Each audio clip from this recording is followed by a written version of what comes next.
अक्षय तृतीयेला करा या 26 पैकी एक गुप्त उपाय.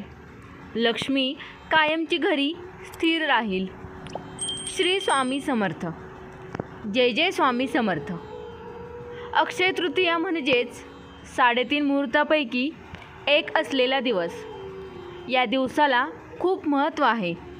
या दिवशी केलेले दान, पुण्यकर्म, भगवंताची सेवा, उपासना हे अक्षय पुण्यप्राप्ती करून देते.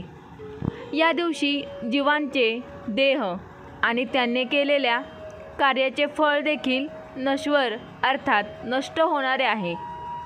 मनुष्याद्वारे केलेले सत्कर्म आणि दुष्कर्माचे फळ भुक्त झाल्यावर नष्ट होतात. काहीही स्थायी नाही, परंतु शास्त्रानुसार हा एक दिवस असा येतो जेव्हा आपण केलेले कर्म व साधना अक्षय फलदायी होते आणि सदा सर्वदा स्थायी होते. हा शुभ दिवस आहे अक्षय तृतीया.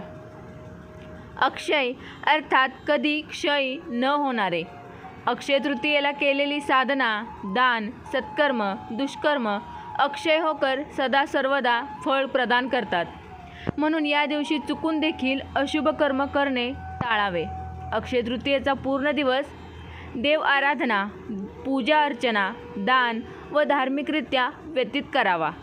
पण पुढे जाण्याआधी तुम्हालाही माता लक्ष्मीचा आशीर्वाद हवा असेल तर व्हिडिओला लाईक करा, चॅनेलला सबस्क्राईब करा आणि कॉमेंट बॉक्समध्ये जय लक्ष्मी माता नक्की लिहा. अक्षय तृतीयेला सतयुगाचे प्रारंभ झाले होते. अक्षय तृतीयेला प्रभू परशुराम प्रगट झाले होते. अक्षय तृतीया 3.5 मुहूर्तापैकी एक आहे. वर्तमान युग अर्थप्रधान युग आहे. आज प्रत्येक व्यक्तीला कशाही प्रकारे धन प्राप्त करू इच्छित आहे. धनप्राप्तीसाठी व्यक्ती कधीकधी अनैतिक कर्म करायला देखील मागे पुढे बघत नाही. तरी असे करणे अनुचित नाही. शास्त्रांमधून असे अनेक धनदायक प्रयोग आहेत जे अक्षय तृतीयेच्या दिवशी केल्याने धन अभाव दूर करून धनप्राप्ती येऊ शकते.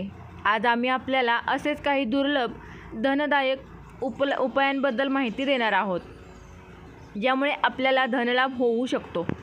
आपल्याला हे उपाय अक्षय तृतीयेच्या दिवशी श्रद्धापूर्वक अंमलात आणायचे आहेत. चला तर मग पाहूया कोणते आहेत ते उपाय. 1. अक्षय तृतीयेला आपल्या देवघरात एकाक्षी नारळ लाल रंगाच्या कपड्यात बांधून स्थापित करावे. व्यापारी एकाक्षी नारळ आपल्या तिजोरीत ठेवू शकतात. 2. अक्षय तृतीयेला चांदीच्या डबीत मध आणि नागकेशर भरून तिजोरीत ठेवावे. 3. अक्षय तृतीयेला गुलरचे मूळ स्वर्ण ताईत भरून आपल्या गळ्यात धारण करावे. 4. अक्षय तृतीयेला 11 गोमती चक्र लाल कपड्यात गुंडाळून धन ठेवत असलेल्या जागेवर ठेवा. 5. अक्षय तृतीयेला लक्ष्मी घटक कवड्या पिवळ्या कपड्यात गुंडाळून आपल्या तिजोरीत ठेवाव्या. 6. अक्षय तृतीयेला सकाळी 3 किंवा 5 गोमती चक्रांचे चूर्ण तयार करून आपल्या घराच्या मुख्य दारासमोर पसरवून द्यावं. 7. अक्षय तृतीयेला विष्णू सहस्रनाम व श्री सूक्त पाठ करून मा त्रिपुरा सुंदरी आणि माता लक्ष्मीची अर्चना करावी. 8. अक्षय तृतीयेच्या दिवशी प्रभू विष्णूंची देवी लक्ष्मीसह पूजा करावी. 9. अक्षय तृतीयेला प्रभू विष्णूंना पिवळं फूल अर्पित करावे आणि पिवळे वस्त्र धारण करून तुपाचे 9 दिवे लावून पूजा करावी. 10. श्री विष्णू सहस्रनाम पाठ आणि श्रीसूक्त पाठ केल्याने जीवनात धन, यश, पद आणि प्रतिष्ठा प्राप्ती होते. 11. आजारामुळे त्रस्त असणाऱ्यांनी या दिवशी रामरक्षा स्तोत्र पाठ अवश्य केले पाहिजे. 12. अक्षय तृतीयेला चांदीचे शिक्के किंवा सोन्याच्या दागिन्याची खरेदी शुभ ठरते. 13. या दिवशी कोणतेही शुभ कार्य प्रारंभ करता येईल. वाहन खरेदी करू शकता किंवा घरात मंगळ कार्य करण्यासाठी मुहूर्त बघण्याची गरज नाही. 14. या दिवशी छत्री दान नक्की करावे आणि जागोजागी लोकांसाठी पाण्याची व्यवस्था करावी. 15. आहारात सातूचे सेवन करावे. या दिवशी सातू सेवनाचे अत्यंत महत्त्व आहे.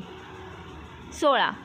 मंदिरात पाण्याचे पात्र आणि पूजा थाळ, घंटा व इतर पूजेचे सामान दान करावे. 17. देवघरात पूर्ण 24 तास तुपाचा अखंड दिवा लावावा.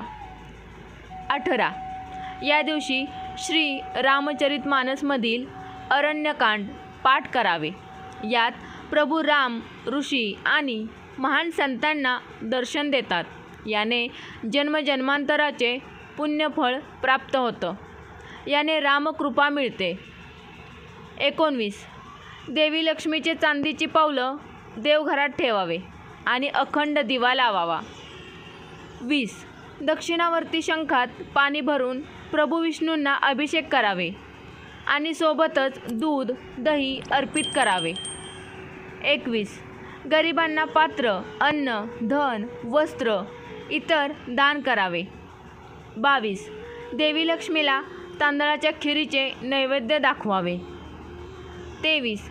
देवी लक्ष्मीचे श्रीयंत्र घरात आणावे. 24. चांदीचा हत्ती आणून त्यावर केशर अर्पित करावे. 25. लाखेच्या लाल, पिवळ्या, हिरव्या आणि निळ्या बांगड्या हातात घालाव्या. 26. चांदी जोडवी पूजेत ठेवून नंतर नणंद किंवा भावजाईला भेट द्यावी. श्री स्वामी समर्थ. जय जय स्वामी समर्थ. ही छोटीशी माहिती आपल्याला कशी वाटली कमेंटद्वारे नक्की कळवा. व्हिडिओला लाईक करा, शेअर करा, चॅनेलला सबस्क्राईब करा. धन्यवाद.